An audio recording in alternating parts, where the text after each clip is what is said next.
The mud was ruining Lady Georgiana Radcliffe's silk slippers, and she did not care in the slightest.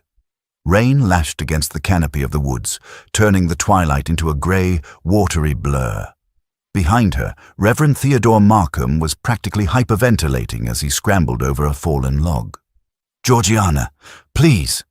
Theo's voice was a mix of prayer and panic. "If your father finds out we are this far past the boundary, he won't just be angry. He will banish me to a parish in the Hebrides. I hate the Hebrides. It's damp." "Stop whining, Theo," Georgiana shouted back, hitching her expensive skirts higher. "I told you, I saw smoke. Smoke means a fire. Fire means a person." "Exactly. A person. A poacher. A murderer." Theo caught up to her, grabbing her elbow gently. "We should turn back. We can send the gamekeeper in the morning." By morning, whoever it is could be dead of cold. She shook him off, her eyes blazing with a stubbornness Theo had known since they were children. "I'm going in." She reached the mouth of the cave. The Devil's Drop. The smell hit her instantly. Wet wool, old wood smoke, and something metallic. Blood? "Hello." Her voice trembled, just once. She stepped into the gloom. Lightning flashed outside, illuminating the cave in a stark white burst. A man was crouched in the far corner, pressed against the stone. He was terrifying. His clothes were shredded remnants of a military coat. His hair was wild and matted. He held a jagged rock in one hand, knuckles white, ready to strike. Georgiana froze. Beside her, Theo let out a strangled squeak and tried to step in front of her. "Georgiana, get back," the man snarled, a low, animalistic sound. "Stay back. I will not be taken." "No one is taking you anywhere," Georgiana said, her voice surprisingly steady. She pushed Theo's protective arm down. "You're hurt." "I'm armed." "You're holding a rock," she corrected softly. "And I'm holding a basket of cheese. I think I have the advantage." The man blinked. The ferocity wavered, replaced by a confusion so profound it made her chest ache. He lowered the rock an inch. He stepped into the sliver of light. Despite the thick beard and the layers of grime, his nose was straight and aristocratic, his brow strong. But it was his eyes that stopped her heart. Striking light blue, piercing. They were not the eyes of a madman. They were the eyes of a king who had lost his kingdom, staring out from a face of dirt. "Who are you?" he whispered, his voice ruined and raspy. He pressed a hand to his temple. "The noise. Stop the noise." "I am Georgiana." She took a step closer. "Do you have a name?" The man looked down at his own torn hands. I don't know." The admission was a broken thing. "I don't remember." "He's mad," Theo whispered urgently in her ear. "Georgiana, he's a deserter or a lunatic. We have to go, now." "We can't leave him, Theo. Look at him." The stranger looked up. He wasn't looking at Theo. He was looking at her. Those electric blue eyes locked onto hers with a desperate intensity. In the silence of the storm, a current passed between them, a tether snapping into place. "Help me," the man breathed. It wasn't a demand. It was a prayer. Georgiana made her decision in a heartbeat. The kind of decision that changes a life forever. "We aren't telling anyone," she said firmly. She turned to Theo. "Theo, give me your flask." "My, Georgiana, that is medicinal brandy for—" "Give it to me." Theo sighed, the sound of a man accepting his fate, and handed over the silver flask. Georgiana stepped forward and placed the basket and the flask on a rock, halfway between them. "Eat," she commanded the stranger gentle. "Drink, we will come back tomorrow." The man stared at the flask, then at her. He didn't move toward the food yet. He just watched her, his blue eyes burning in the dark. "Why?" he rasped. "Because it is raining," she said simply. "And I suspect you have been cold for a very long time." She turned and grabbed Theo's arm, marching them out into the rain before her courage could fail. "You realize," Theo hissed as they scrambled back up the ridge, "that we are now harboring a vagrant. This is treason, or at least highly improper." "He's not a vagrant, Theo." Georgiana whispered, looking back at the dark mouth of the cave. "Did you see his eyes?" "I saw a man who needs a bath and a magistrate." "I saw a man who is lost," she corrected, "and we are going to find him." Georgiana didn't just bring bread the next day. She brought a crime. Wrapped inside her silk handkerchief was her father's silver shaving kit, stolen from the Marquess's dressing room. She scrambled into the cave, breathless, to find the wild man pacing the small space like a caged tiger. "You came back," he rasped, stopping mid-stride. "I promised." She set the bundle down on a flat rock. "And I brought help, but first, if you are to hide in my woods, you cannot look like a beast." He stared at the silver razor, the soap, and the small mirror. He reached out, his hand shaking slightly, and picked up the razor. His grip adjusted instantly, fingers curling around the handle with a practiced, elegant ease that a common vagrant would never possess. "I know this weight," he whispered. I remember this." "Then show me," Georgiana challenged softly. "Let us see who you are." He turned away toward the dim light of the cave mouth. The scrape of steel against skin filled the silence, a rhythmic, intimate sound.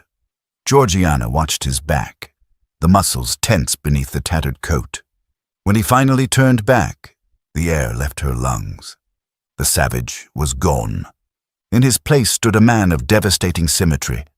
With the beard gone, his jawline was smooth and sharp, cutting a striking silhouette against the shadows. He had raked his auburn hair back with wet fingers into a deep side part that seemed entirely natural to him. But it was his eyes, striking light blue, that pinned her to the wall. Without the grime, they were intelligent, piercing, and dangerously attractive. "Well?" he asked, a ghost of a smirk touching his lips. "Is it an improvement?" Georgiana swallowed, her wit failing her. "You have the face of a gentleman," she whispered, "and the hands of a soldier." "I don't know if that's a compliment," he said, stepping closer. The cave suddenly felt very small. The scent of soap and rain filled the air. "Georgiana!" A twig snapped loudly outside. Sebastian's reaction was instantaneous. He didn't cower. He moved in front of Georgiana, shielding her body with his own, his posture shifting from confused amnesiac to lethal protector. "Stay behind me," he ordered. The voice was pure command. "Peace!" a voice hissed from the bushes. "Put the rock down, man. I come in peace." Reverend Theodore Markham stepped into the clearing, looking pale and clutching a bundle of clothes like a shield. He looked at Georgiana, then at the tall, imposing stranger guarding her. "Theo," Georgiana breathed, stepping out from behind Sebastian. "It's all right. He's safe." Theo looked at Sebastian, really looked at him, and his eyes widened. He took in the sharp features, the proud stance, the impeccable hair, even in the wild. "Safe," Theo whispered, walking forward. "Georgiana, look at him. That is not a vagrant. That is a man who costs money." "He doesn't remember who he is, Theo." "I remember that I don't like being stared at," Sebastian said coldly. His accent was clipped, aristocratic. "Who are you?" "I'm Theodore Markham," Theo said, straightening his spine. "I am Lady Georgiana's oldest friend, and I'm the only reason the gamekeepers aren't sweeping this ravine right now." Theo threw the bundle of clothes to Sebastian. "Put these on. My father's old riding clothes. They'll fit broad shoulders." Sebastian caught the bundle with one hand. Reflexive, fast. "Why are you helping me?" "Because she asked me to," Theo said, gesturing helplessly to Georgiana. "And because if my father finds out his daughter is nursing a strange man in a cave, he will exile her to a convent in Cornwall.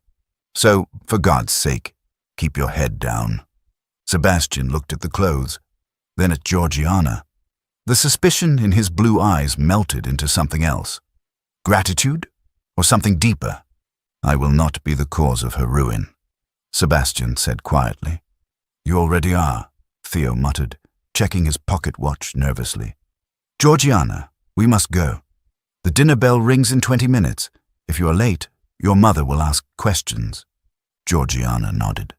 She turned to leave, but Sebastian caught her wrist. It was a light touch, but electric. "Thank you," he said. His thumb brushed the pulse point of her wrist. "For the razor, for the dignity." "It wasn't dignity," she breathed, her heart hammering against her ribs. It was curiosity. "Come on, Georgiana," Theo hissed from the tree line. She pulled away and ran after Theo, but as she crested the hill, she looked back. Sebastian was standing at the mouth of the cave, wearing the borrowed riding coat. He didn't look like a man hiding in the dirt. He stood with his hands clasped behind his back, surveying the land as if he owned it, as if he were the master of Ashbourne and they were the guests. "Theo," Georgiana whispered as they hurried toward the horses. "Did you see how he stood?" "I saw," Theo said grimly. "And that is what frightens me. A peasant forgets his name and stays a peasant. A gentleman forgets his name and becomes a problem." For 3 months, Georgiana lived in the heartbeat between the shadows. She learned to lie with a steady voice, smiling at her mother over tea while her boots were still damp with the scent of the forest. The first month was defined by silence and stews. She began bringing heavy iron pots hidden beneath blankets in her saddlebags. She watched him eat, at first with the desperation of a starving man, and then with a growing, quiet dignity. He was no longer just a ghost. He was becoming a man with auburn hair that caught the stray beams of sunlight and eyes so blue they felt like a physical weight against her skin. By the second month, the cave had been transformed. She brought down thick wool blankets, a small tinderbox, and old books from her father's library.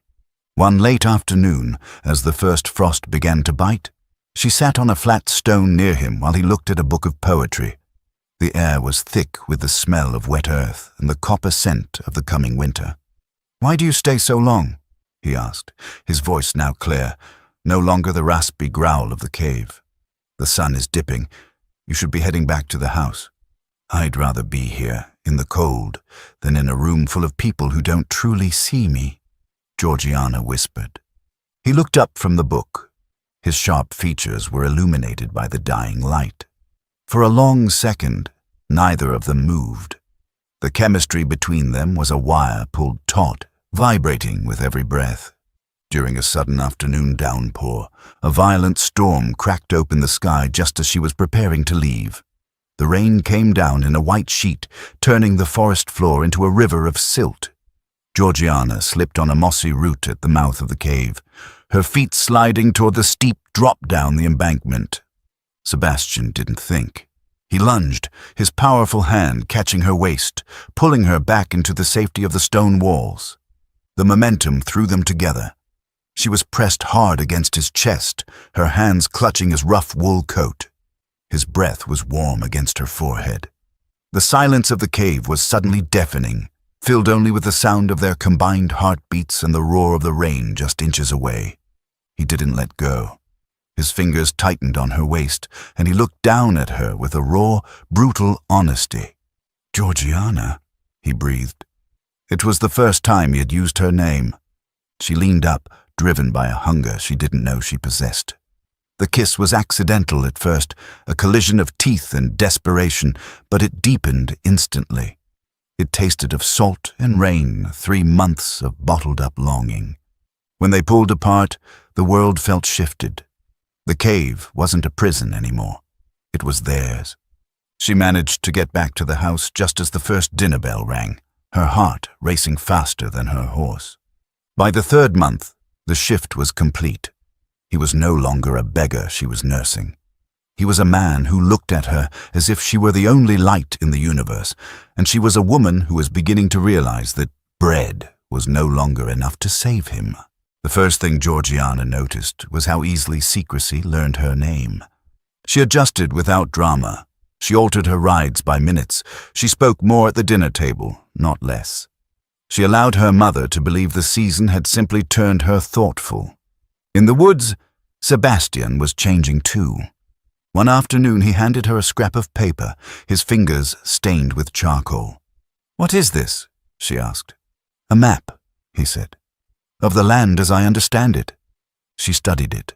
The angles were perfect. The topography was sketched with a surveyor's eye or a commander's. "You've never seen the estate records?" she whispered, looking up at him. "No." He rubbed the charcoal from his thumb, his brow furrowed in frustration. "But when I look at the land, I see the lines. I know where the drainage should go. I know where the perimeter is weak. That is not the instinct of a vagrant, Sebastian." "No," he agreed, his voice tight. "It is the instinct of a soldier, a man who had to survive." That night, Georgiana sat awake long after Ashbourne House settled. She looked at the ceiling, her heart aching. The man in the cave was healing. He was strong, capable, and intelligent. He wasn't a stray bird she could nurse and release. He was a man, and she could no longer pretend that bringing him bread was enough. Winter was coming. If she left him there, the cold would take him. If she brought him home as a stranger, her father would cast him out. She didn't care about his past. She didn't care that he had no name, no money, and no memory. She only knew that the thought of a life without him felt like a room with no air. 2 days later, she made her choice. She met Theo in the rectory garden, away from the servants. "I'm going to marry him," she said. Theo froze. He looked at her with the weary resignation of a man who had seen this coming for months. "At St. Jude's, my father will see the banns." "No banns," Georgiana said. "Tonight, in the dark." Theo closed his eyes. "Georgiana, do you understand what you're doing? You are the daughter of a Marquess. He is a man with nothing, no name, no coin, no past." "I don't marry his past, Theo," she said softly. "I marry him, the man he is right now." Theo sighed. "If you are caught—" "If I am caught, I am ruined," she finished. "But if I leave him, I am lost. I choose ruin." The midnight wedding. It was midnight when Georgiana slipped out of Ashbourne House. The estate was silent, the moon obscured by heavy clouds. She wore a dark cloak over her simplest grey dress, the hood pulled low to hide her face. She met Sebastian at the edge of the woods. He was waiting in the shadows. He wore the coat Theo had given him, buttoned high to his throat. He had washed in the river despite the cold. His auburn hair was wet and combed back into a deep side part, his sharp jaw set with grim determination. They walked to the village in silence, sticking to the hedgerows like fugitives. St. Jude's Church loomed ahead, dark and silent, but the side door was unlatched. They slipped inside. The church was pitch black save for a single lantern Theo had placed on the floor behind the altar rail, its shutter pulled low. The shadows stretched long and distorted against the stone walls. Theo stood in his vestments, looking pale and terrified. Every creak of the old wood made him jump. "Quickly," Theo whispered, his voice echoing too loudly in the emptiness. "The sexton wakes at 5. Georgiana and Sebastian knelt at the altar rail. The stone was freezing through her dress. "We are stealing a sacrament," Sebastian whispered, looking at the dark cross above them. "We are claiming one," Georgiana corrected, taking his hand. Theo opened his prayer book, squinting in the dim light. He skipped the sermon. He went straight to the vows. "Do you, Sebastian," Theo whispered, "take this woman to be your wedded wife, to live together after God's ordinance in the holy estate of matrimony?" Sebastian looked at Georgiana. In the shadows, his blue eyes were the only bright thing in the room. He didn't look like a duke. He looked like a man who couldn't believe his luck and who was terrified of breaking it. "I do," he said. His voice was low, deep and steady, the voice of a man making a pact against the world. "And do you, Georgiana?" "I do." "The ring?" Theo asked, glancing nervously at the dark windows. Sebastian froze. His hand went to his pocket and found nothing. A flash of devastation crossed his face, the poverty of his reality crashing down on him. "I have nothing," he rasped, shame coloring his tone. "I have no gold. I have no house. I cannot even bind you to me." Georgiana didn't hesitate. She pulled her glove off her left hand. She reached for the gold chain around her neck and unclasped her grandmother's simple gold band. "You give me yourself," she whispered, pressing the ring into his palm. "That is all I require." Sebastian stared at the gold in his rough hand. He looked at her with an intensity that burned. "With this ring," he vowed, his voice cracking with emotion, "I thee wed, with my body I thee worship, and with all my worldly goods. I have none, Georgiana, but what I am is yours." He slid the ring onto her finger. It was done. "I pronounce you," Theo whispered, closing the book quickly and blowing out the lantern. Man and wife. The church plunged into darkness, but the silence wasn't fearful anymore. It was settled. "Come," Theo said, his voice no longer hissing with panic, but steady with purpose. "My carriage is round the back." They slipped out into the cold night air. The carriage was waiting, the horses stamping softly on the damp earth. Theo turned to Georgiana, his expression pained. "I have handled your absence," Theo said, wringing his hands slightly. "I told your mother that my sister Charlotte has taken a sudden turn, a fever, and begged for your company until Monday." Georgiana blinked. "Charlotte is in Bath."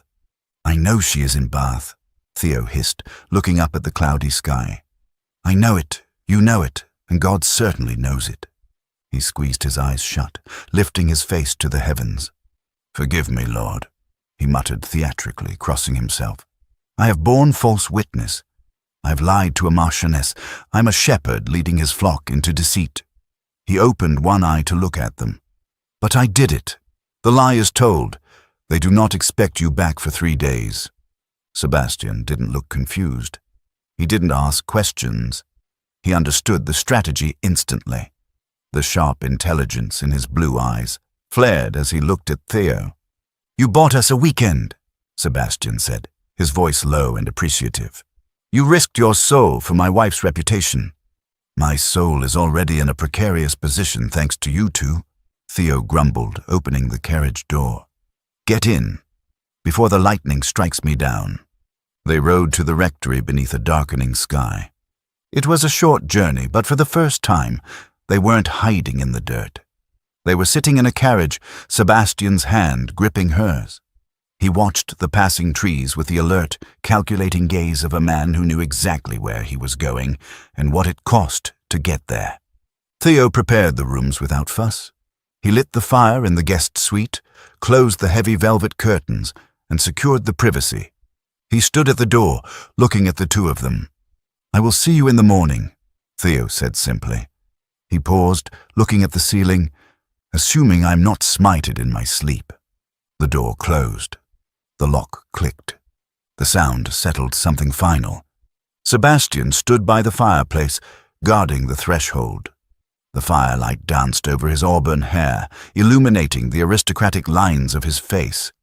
He looked out of place in the elegant room. Yet simultaneously, he looked as if he had always belonged in one. He turned to her. "You're safe here," he said. "I know."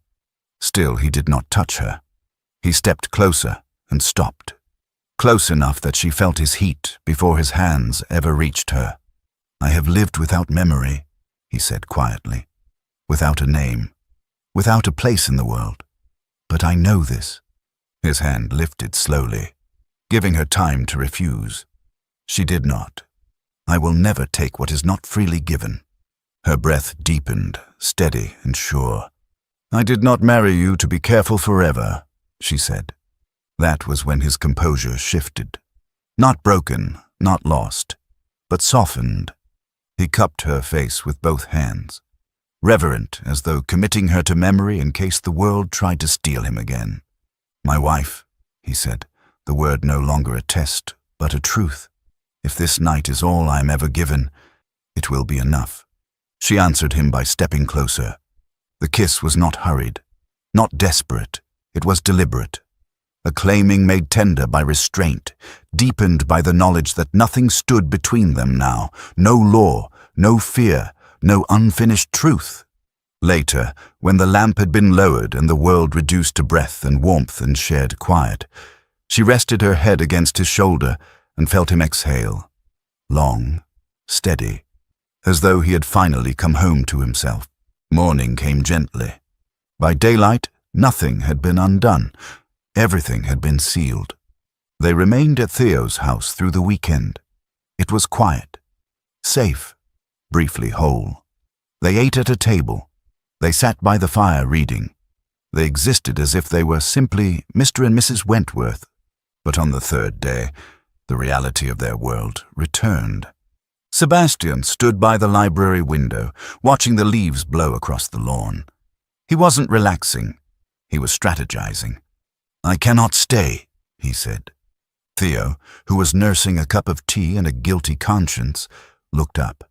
"Sebastian, be reasonable. The house is empty. No one knows." "I will not live as a man kept by kindness," Sebastian said. He turned, his posture rigid. "I am her husband, Theo. I meant to provide protection, not hide behind it." "You are surviving," Georgiana said softly, coming to his side. "Surviving is for the cave," he said, looking down at her with intense pride. "I am done surviving. Now I must build something worthy of you." He looked at Theo. "Thank you for the sanctuary. And for the lie. Don't remind me," Theo muttered into his tea. Against counsel, Sebastian returned to the woods. Georgiana returned to Ashbourne House before her parents came home. The lamps were lit. The servants were orderly. The world was unchanged. Only she was not. She walked up the stairs, stripping off her gloves. She unclasped the chain from her neck, threaded her wedding ring onto it, and hid it beneath her bodice, against her heart. Sebastian did not come to the house. He would not. That was his choice. Their marriage now lived in restraint, in timing, and in knowledge that could not be unlearned. And somewhere beyond the estate, the sky was already gathering itself for the storm that would force the truth into daylight. The storm was worsening. Georgiana stood alone at the drawing-room window. The rain battered the glass, but the house held firm. Lamps were lit. Servants moved quietly through the corridors. Earlier that afternoon, her parents had returned from Europe. Her father was in his study. Sebastian was not there. That was the problem. Only days earlier, Georgiana had returned from Reverend Markham's house exactly as planned. Alone, unremarkable. No questions asked. No suspicions raised. She was married now, and no one in this house knew it. Sebastian had gone back to the cave. Not because she wanted it, because he would not stay where he felt kept. Now, as the wind howled against the stone, the unfairness of it pressed hard. "That is my husband," she thought, "and I am not with him." She could not go to him. Her allowance could not protect him. Her marriage, hidden, had no authority. Footsteps sounded behind her. A maid stopped, looking apologetic. She held out a folded note. "My lady, this was left earlier, from the rectory." Georgiana opened it at once. Theo's handwriting was hasty. The storm turned dangerous faster than expected. "I would not allow him to refuse. He is with me now. He is safe for the night." Georgiana closed her eyes, once. Safe. For tonight. But tomorrow was still unguarded. She folded the note and turned away from the window. The house no longer felt like protection. It felt like delay. She walked down the corridor toward her father's study. The floorboards did not creak beneath her feet, but her heart hammered against her ribs. Light spilled from beneath the door. Her hand lifted to the brass handle. Inside, her father's voice spoke calmly. "Come in." Georgiana stopped. Because once she crossed that threshold, nothing would be hidden again, and nothing would return to what it had been before. She entered. Her father did not look up at once. Papers lay spread across his desk. Correspondence, accounts, the ordinary instruments of authority. The fire burned low. The room smelled faintly of leather and ink. "Close the door," the Marquess said. She did. He lifted his gaze then, assessing her with the practiced calm of a man accustomed to weighing risk. "You wish to speak," he said. It sounded urgent. "It is." She did not sit. That alone shifted the room. Her father noticed. He leaned back slightly. Yes, he prompted. Georgiana drew one steady breath. Not to compose herself, she already was, but to claim the moment. She reached into her bodice, pulled out the gold chain, and let the ring drop against her dress. I am married. The silence that followed was not shocked. It was calculating. Her father leaned back slightly. You misspoke. I did not. His eyes sharpened. To whom? To a man you do not know. That earned her his full attention. Her father set his pen down carefully. Explain. I will, she said, but I will not apologize. A pause. Then, proceed. We were married quietly, lawfully, by Reverend Markham. Her father's jaw tightened. Theo? Yes. You understand, the Marquess said slowly, that this is not merely improper. I do. It is dangerous. I know. And you chose it anyway. Yes. He stood. The Marquess of Radcliffe was not a loud man. His power had never required it. He crossed the room and stopped a careful distance from her. Who is he? He asked. I do not know his name, she said. That landed. Her father stared at her as though recalibrating the ground beneath his feet. You married a man without a name. I married a man without memory, she corrected. There is a difference.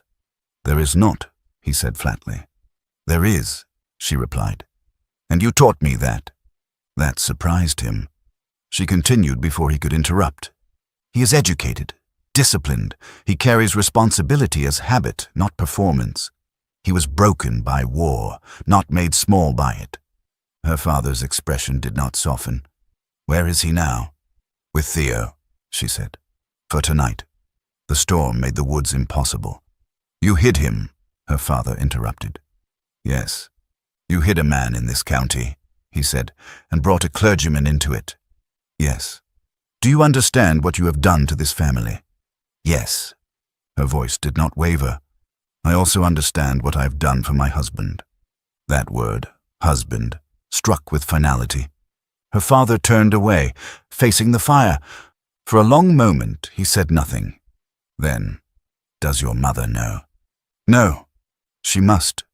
I will tell her, Georgiana said, after you have heard everything.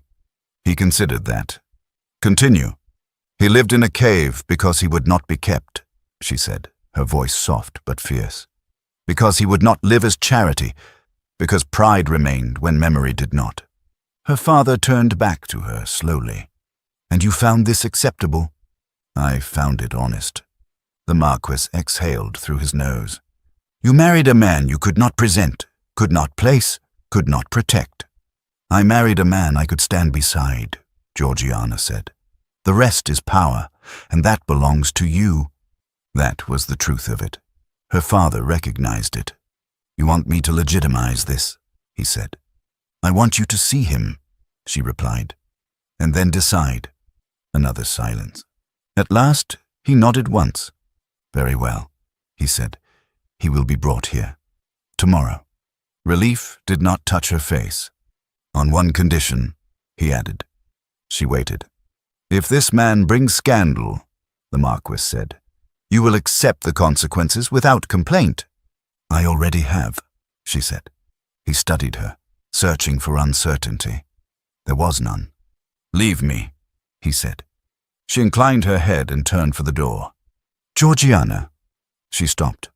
You understand, he said, that this may end badly. Yes, she replied, but it will end honestly. She left the study. Behind her, the Marquess of Radcliffe stood alone with a truth that could not be put back into the dark. And somewhere beyond the walls of Ashbourne House, the storm raged on, unaware that by morning the world would demand to know who the man in the shadows really was. The morning after the storm, the drawing room felt like a courtroom. Georgiana stood in the center of the rug. Sebastian stood beside her, wearing the suit Theo had provided. He was clean-shaven, his auburn hair combed back. He didn't look like a beggar. He stood with a military stillness that filled the room. The Marquess paced by the fireplace, his face a mask of cold fury. Lady Edith sat on the sofa, pale and trembling, clutching her handkerchief. He has no papers, the Marquess spat, tossing a letter onto the desk. I sent a runner to the regiment records at dawn. They confirm a unit was lost in the Crimea, but without a name he is nothing. A ghost. He turned on Sebastian. You have ruined her. I have married her, Sebastian corrected. His voice was deep, calm, and resonant. It wasn't the voice of a nervous commoner. It was the voice of a man who expected to be listened to. The Marquess paused, squinting at him. For a second, the authority in Sebastian's tone confused him.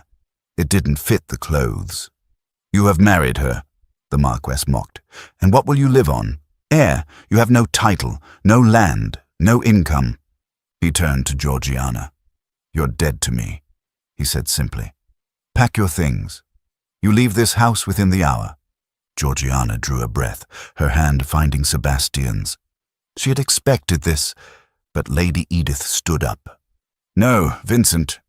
The Marquis spun around. Edith? You cannot throw them onto the street, Lady Edith said, her voice shaking but her logic sharp. Think, if you cast her out, the world will ask why. They will ask where Georgiana is. Rumors will start. People will dig. She stepped forward, her eyes hard. If they find out she married a vagrant, a man with no history, we are all destroyed. The scandal will touch us. It will touch the cousins. It will never end. The Marquis stopped. He looked at his wife, then at the window, weighing the cost of his pride against the cost of his reputation. She is right, he muttered finally. We cannot let the truth survive. He looked at Sebastian with calculating eyes. We will lie, the Marquis decided.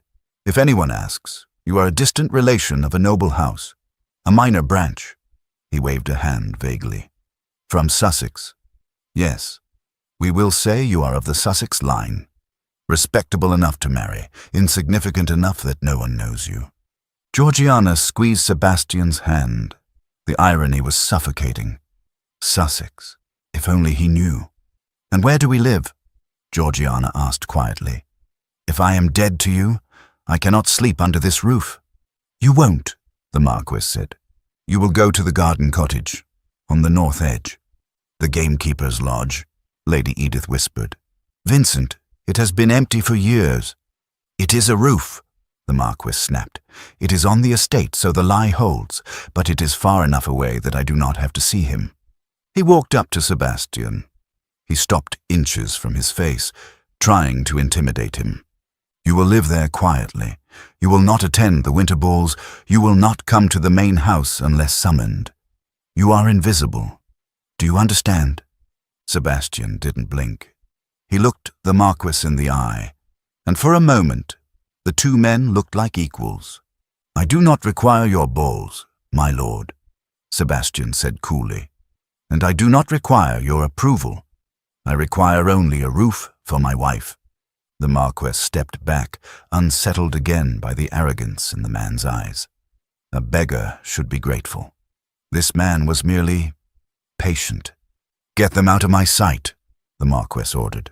Winter settled over the north edge. The cottage was draughty.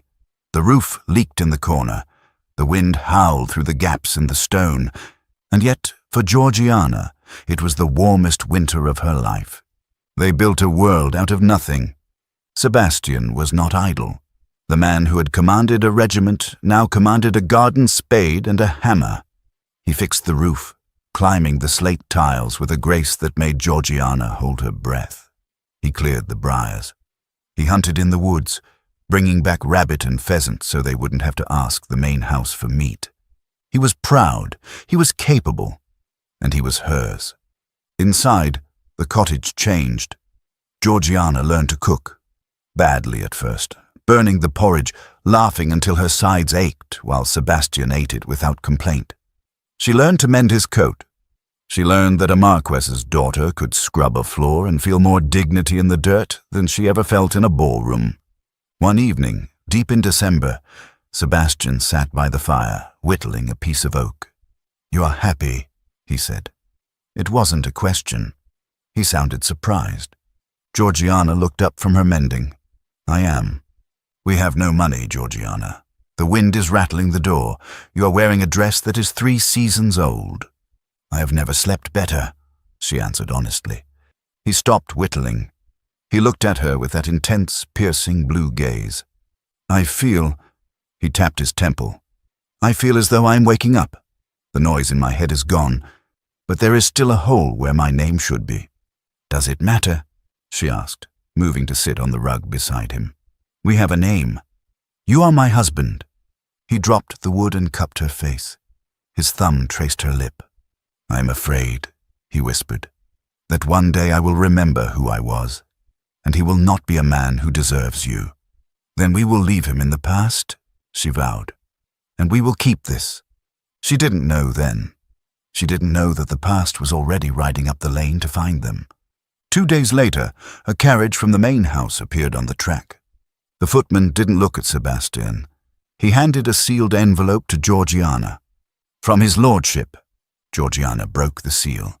Her hands trembled. "The rumors have started. People are asking why you have vanished. We must validate the lie. We travel to Sussex on Friday. The Duke of Montfort's estate is hosting the winter ball. It is the largest gathering of the season. You will attend. You will present your husband as Mr. Sebastian Thorne. Do not fail me." Georgiana lowered the letter. The blood drained from her face. "What is it?" Sebastian asked. "My father," she whispered. "We are summoned to Sussex." Sebastian froze. Sussex. The word hit him like a physical blow. He blinked, swaying slightly on his feet. A flash of something, white cliffs, the smell of salt, the sound of seagulls, ripped through his mind.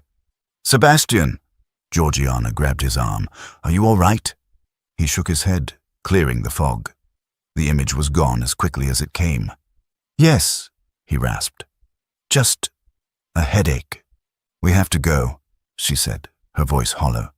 "To a ball, to prove you exist." Sebastian straightened. He looked at the muddy track, then back at his wife. The soldier returned. "Then we will go," he said grimly. "We will play their game, Georgiana. I will wear their silk and drink their wine, and then I will bring you back home." Friday came. They dressed in the main house, in silence. The Marquess had provided clothes. For Sebastian, a formal evening suit, black tailcoat, crisp white shirt, a silk cravat. When he stepped out of the dressing room, Georgiana stopped breathing. He didn't look like a distant cousin. He didn't look like a soldier. He looked like a king. The suit fit him as if he had been born in it. He adjusted his cuffs with an unconscious, practiced familiarity. He checked his pocket watch. He stood tall, his jawline sharp enough to cut glass. Even the Marquess, waiting in the hall, paused for a fraction of a second. "At least he looks the part," the Marquess muttered. "Try not to open your mouth, sir. Let the clothes do the lying." Sebastian didn't answer. He offered his arm to Georgiana. "Shall we?" he asked. She took his arm. It was rock solid. They climbed into the carriage. The door slammed shut. The horses lurched forward. As they rolled away from Ashbourne House, heading south toward the coast, toward Sussex, Sebastian stared out the window. His eyes were distant. His fingers drummed a rhythm on his knee. A rhythm he didn't recognize, but his body remembered. Tap, tap, tap, tap, tap. Georgiana watched him, a cold knot of dread forming in her stomach. They were driving into the lion's den, and she had no idea that the man sitting beside her was about to wake up. Home. The air changed first. As the carriage crossed the border into Sussex, the smell of damp earth was replaced by the sharp, stinging scent of salt. Georgiana watched Sebastian. He hadn't spoken for an hour. He was staring out the window, his brow furrowed, his hand gripping the velvet armrest so tight his knuckles were white. "Sebastian," she whispered. He didn't look at her. "The road curves here," he murmured. It was barely audible. "What?" "The road," he said, his eyes unfocused. "It curves left around the old oak, then the gates." Georgiana frowned. She looked out the window. A moment later, the carriage swung hard to the left, circling an ancient, lightning-struck oak tree. A chill went down Georgiana's spine. "You have been here before?" she asked. He blinked, turning to her. The fog in his eyes cleared, replaced by confusion. I don't know. I must have. He rubbed his temple. It feels like a dream I had a long time ago. The carriage slowed. Ahead of them, massive iron gates loomed out of the mist. They were topped with stone griffins, their wings spread in challenge. Sebastian didn't shrink from them. He critiqued them. "The west hinge is rusting," he muttered. "I told Henderson to oil it." "Who is Henderson?" Sebastian froze. He looked at her, and genuine fear flashed across his face. "I don't know," he whispered. "I don't know who that is." The carriage rolled through the gates and up the long gravel drive. And then the house appeared. Montfort Hall. It wasn't a house. It was a fortress of pale stone rising from the cliffs like a natural formation. It was magnificent. It was terrifying. The Marquess leaned forward in his seat, looking pleased. "Impressive, is it not?" he said, eyeing Sebastian. "Try not to look too overwhelmed, Mr. Thorne. Remember, you are supposed to be a gentleman, not a tourist." Sebastian didn't answer. He was staring at the house with an expression Georgiana couldn't place. It wasn't awe, it was recognition. The carriage stopped. Footmen in blue livery rushed to open the doors. The Marquess stepped out first, then Georgiana, then Sebastian. He stepped onto the gravel. He didn't look around nervously. He stood with his feet apart, his shoulders squared, taking a deep breath of the sea air. He looked up at the facade of the house. His eyes scanned the windows. "The nursery curtains are drawn," he said softly. Georgiana took his arm. She was trembling. "Sebastian, please, just stay close to me." They walked up the wide stone steps. The double doors were thrown open. A line of servants stood in the grand foyer to welcome the guests. At the head of the line stood an elderly man with silver hair and a posture like a steel rod. The butler. The Marquess of Radcliffe strode in, handing his hat to a footman. "Good evening," the Marquess said loudly. "I am Lord Radcliffe. This is my daughter, Lady Georgiana, and this," he gestured to Sebastian, who was stepping through the door, "is her husband, Mr. Sebastian Thorne." The butler bowed low. "My lord. My lady." Then he straightened to greet the husband. The butler's eyes met Sebastian's. The silence that followed was instant and absolute. The butler's face went grey. The silver tray in the hands of the footman behind him rattled. Sebastian stared at the old man.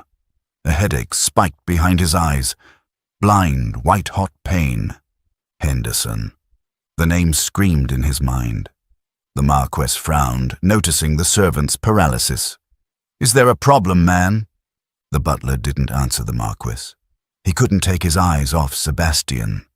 His lips trembled. He took a step forward, breaking all protocol. "Sir?" the butler whispered. Sebastian couldn't breathe. The foyer was spinning, the black and white marble floor, the scent of beeswax, the ticking of the grandfather clock. It was all crashing into him. Sebastian started, his voice rough. "Henderson!" A sharp female voice rang out from the top of the stairs. Everyone looked up. A woman stood on the landing. She was older, dressed in mourning black, diamonds glittering at her throat. She had the same auburn hair as Sebastian, the same striking blue eyes.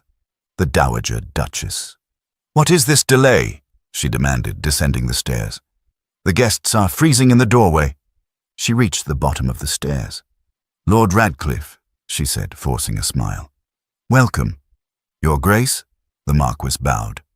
"Allow me to introduce my daughter's husband, Mr. Sebastian Thorne." The Dowager Duchess turned her gaze to Sebastian. She stopped. Her hand flew to her throat.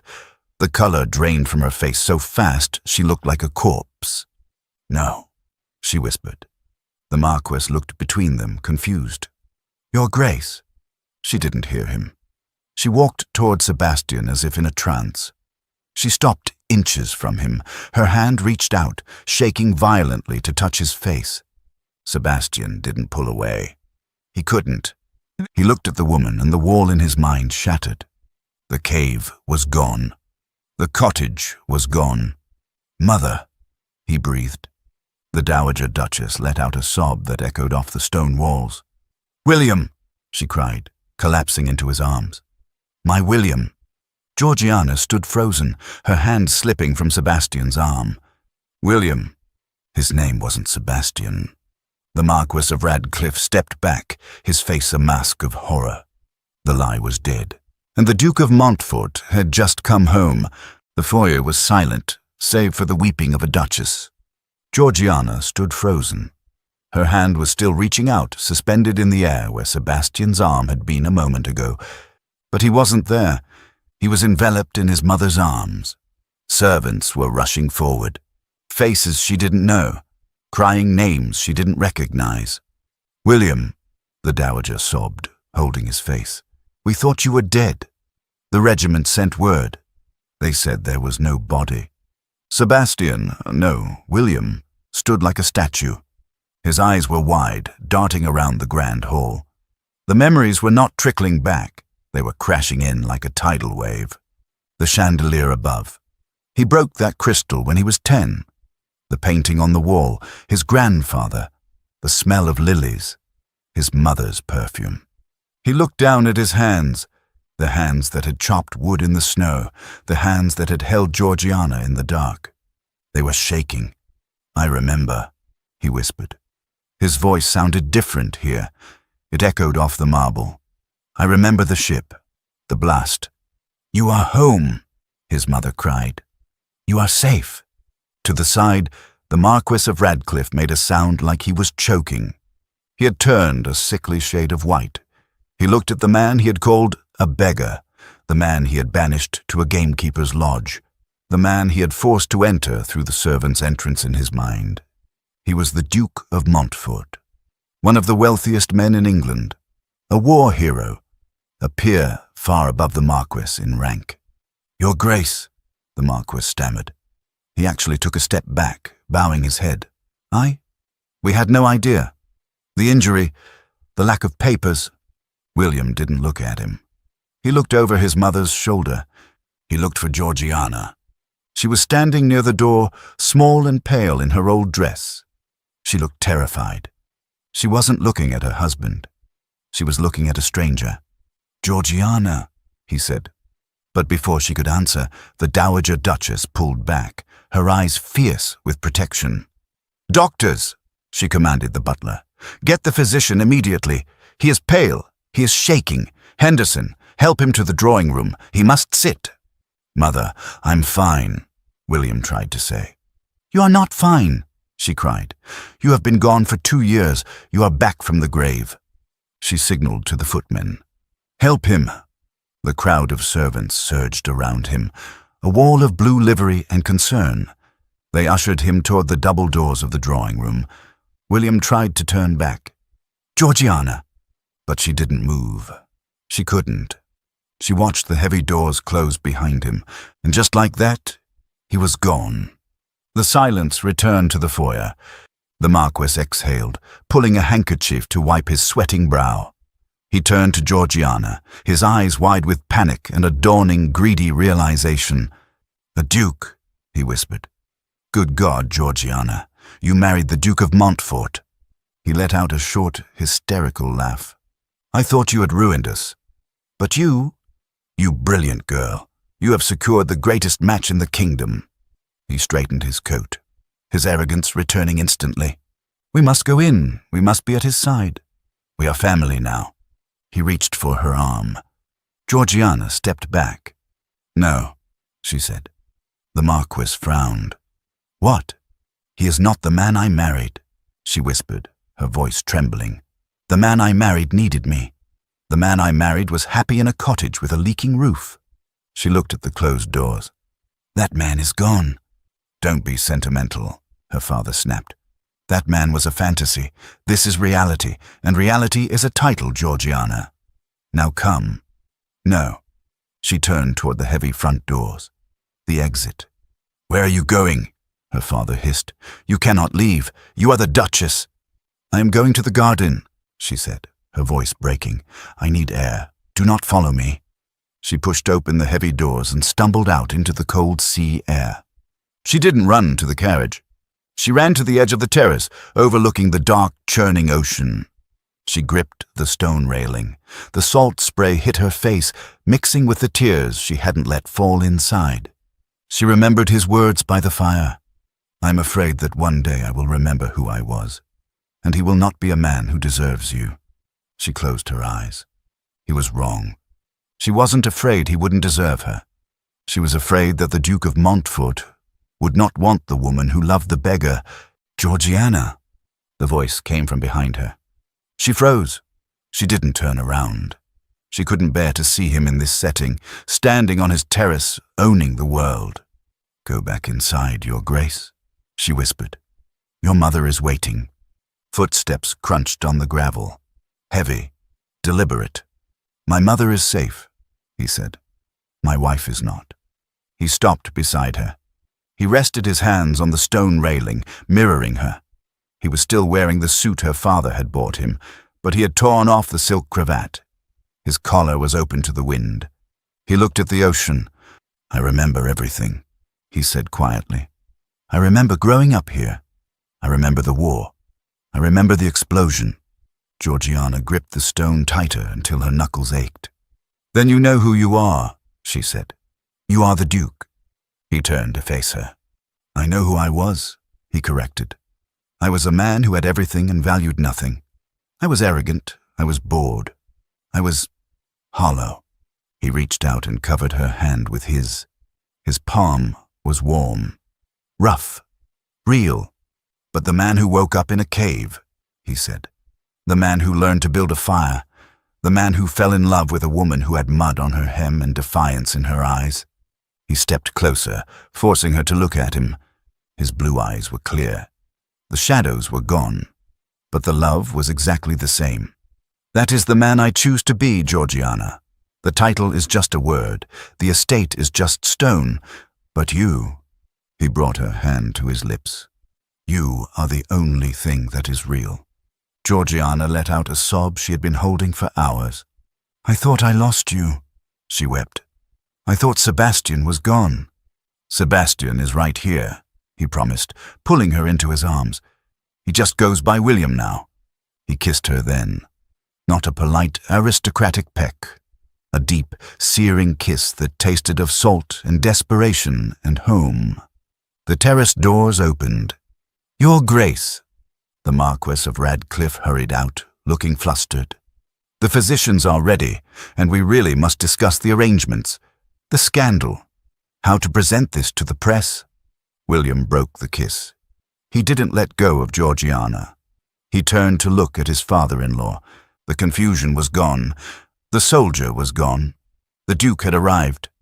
"Lord Radcliffe," William said. His voice was soft, but it carried the weight of absolute authority. "Yes, Your Grace?" "You banished my wife to a gamekeeper's lodge," William said. "You called me a beggar. You told your own daughter she was dead to you." The Marquess paled, wringing his hands. It was a misunderstanding. I was protecting the family name. I had no idea of your rank." "That is the point," William interrupted gently. He stepped forward, his eyes locking onto the older man's. "You treated me with contempt when you thought I was nothing, and now you treat me with respect because you know I am a duke." The Marquess fell silent, shame creeping up his neck. "True nobility is not found in a title, my lord," William said. "It is found in how you treat those who can do nothing for you." William looked down at Georgiana, squeezing her hand. "Your daughter knew that. She loved the beggar. You only love the Duke." The Marquess looked down at the gravel, defeated. I have no defense, Your Grace. I will leave at once." "No," William said. The Marquess looked up, surprised. "We will not banish you as you banished us," William said. "That is not how this house will operate." He stood tall, the wind catching his coat. "You are welcome here, Lord Radcliffe. But let this be a lesson. From this day forward, we do not value people for what they own. We value them for who they are. If you can abide by that, then you have a place at our table." The Marquess stared at him, really stared at him, for the first time. He saw not a title, but a man far greater than himself. He bowed low, not out of protocol, but out of genuine humility. "Thank you, William," the Marquess whispered. "I will try to learn." He turned and walked quietly back inside, leaving them to the wind and the sea. William turned back to Georgiana. The sternness vanished from his eyes, replaced by a soft, weary smile. "Do you want to go inside?" he asked gently. "It is warm. There are fires." Georgiana looked at the massive, intimidating fortress of Montfort Hall. Then she looked at her husband. "Is there a gamekeeper's lodge?" she asked with a small smile. William laughed, a rich, deep sound that carried over the wind. "There is," he said, "and the roof probably leaks." "Perfect," she said. He lifted her hand to his lips one last time. "Then let's go home. They say the Duke of Montfort is a good man. He restored the estate. He treated his tenants with a fairness that baffled the other lords of the county. He invited his father-in-law to dinners, though the old Marquess was always quiet, always respectful, always learning. The Dowager thanked Georgiana for saving her son, and Georgiana thanked the Dowager for her son. Theo was contacted and was told to visit, and that a room will always be there for him on the estate. But the servants whispered about the nights the Duke and Duchess disappeared. On those nights they wouldn't sleep in the Grand Master suite with the silk canopies. They wouldn't ring for the maids. They would take a lantern and walk hand in hand down the gravel path to the old gamekeeper's lodge at the edge of the cliffs. It was there, away from the titles and the gold, that they found their peace. Inside the small stone walls, William wasn't a duke who had to lead a county.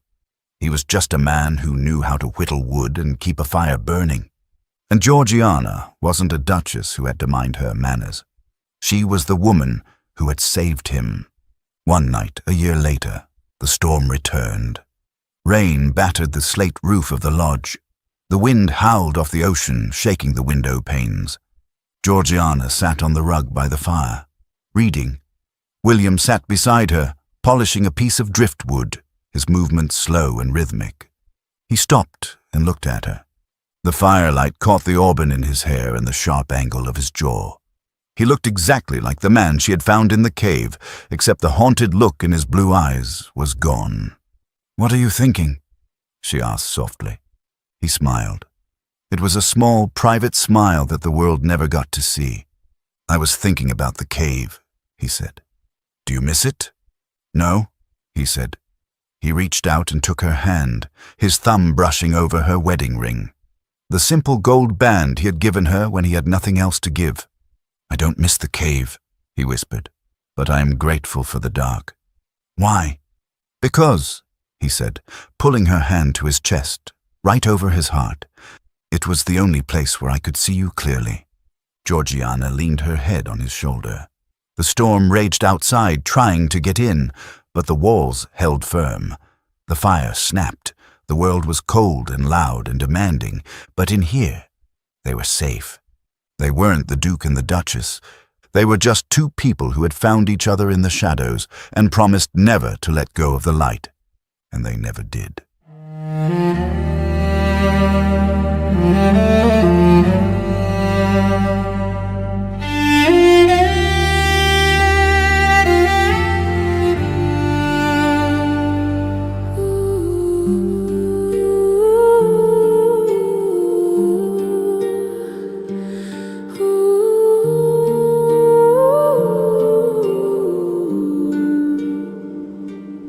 I was found where the cold kept my name, where the fire had forgotten my face. No crown, no path, no claim, only breath and an empty place. You did not ask who I had been. Did not weigh my worth or cost. You saw a man worn thin and held the soul the world had lost. I knew you before you spoke a word. I felt you before you turned your head. Some hearts are quietly hurt, even when the world says they are dead. I did not need your past. I did not need your proof.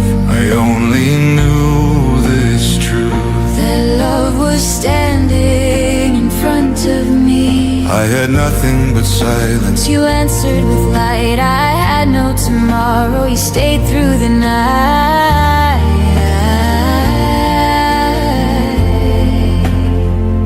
In the gamer's cottage, Where the world grows still, where the snow listens, and the stars hold still, I would love you nameless.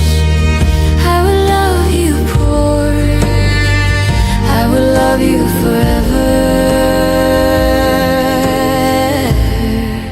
and forevermore.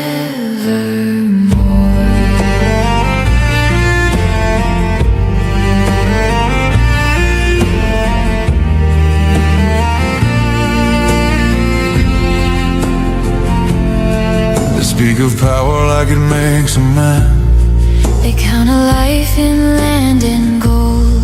but I was shaped by your open hand. By mercy, quiet, brave and bold. I would sleep on the floor, If it kept you warm, I would walk with no name to claim. storm or calm, dust or throne, my love for you would stay the same. If the world should call you nothing, if the world should turn away, I will stand where I first found you and love you just the same. You are not what you were given. You are not what you lost. You are the man who chose to stay no matter the cost.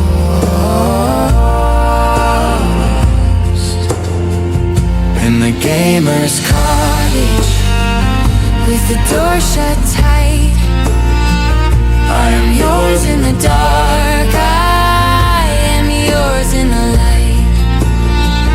No title could change what my heart already knows. I am yours when the river freezes. I am yours When it flows.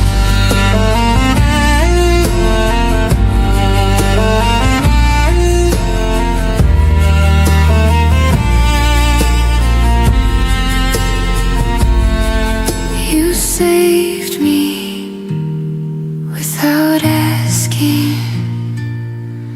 You believed without proof. If I am worthy of anything, it is because I was loved by you. Loved by